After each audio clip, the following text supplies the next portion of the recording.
দেখো উনি যখন এত উন্নয়ন করেছে তা আমার বক্তব্য হচ্ছে খুব ভালো কথা।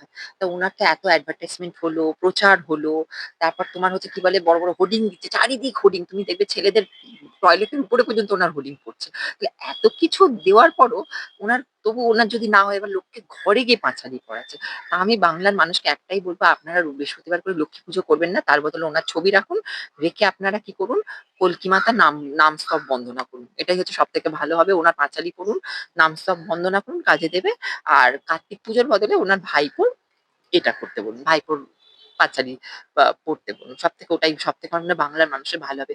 আজকে তো শিক্ষা ব্যবস্থাটাকে উনি হাতে ধরে লাট খাইয়ে দিয়েছেন, শিক্ষা ব্যবস্থা পুরো নষ্ট করে দিয়েছেন, সেখানে ওনার অং বং চং সব পড়ানো হচ্ছে। সরকারি স্কুল পুরোপুরি আজকে বন্ধ হয়ে গেছে, সরকারি স্কুলগুলো প্রত্যেকটা স্কুল আজকে বন্ধ হয়ে গেছে।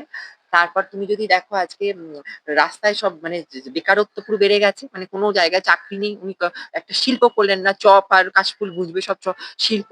তা এত যখন ওনার হলো, তা আমার মনে হয় না এই জায়গা থেকে এই রাজ্যবাসীকে আমি একটুকুই বলবো যে রাজ্যবাসীকে মানে এবার রাজ্যবাসীর টাইম এসছে বোঝার। ওই জন্য উনি এখন কলকাতা শহরের মানুষ ওনার কার্যকলাপ বুঝে গেছে।